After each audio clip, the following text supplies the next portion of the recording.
Hi friends, మేము పుచ్చకాయ కొనుక్కొచ్చాం friends. సప్పగా ఉంది ఫ్రెండ్స్. అందుకే మేము దాన్ని ఏందిరా కవ్వంతో చిలికి ఇక్కడ చక్కెర వేసి ఇట్లా జ్యూస్ చేసేస్తున్నాం ఫ్రెండ్స్.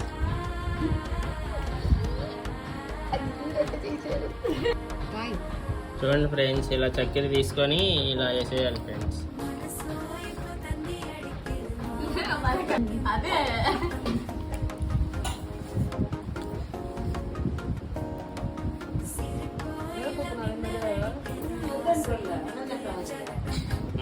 అన్నమే మాకు వద్దు, టిఫిన్ వద్దు.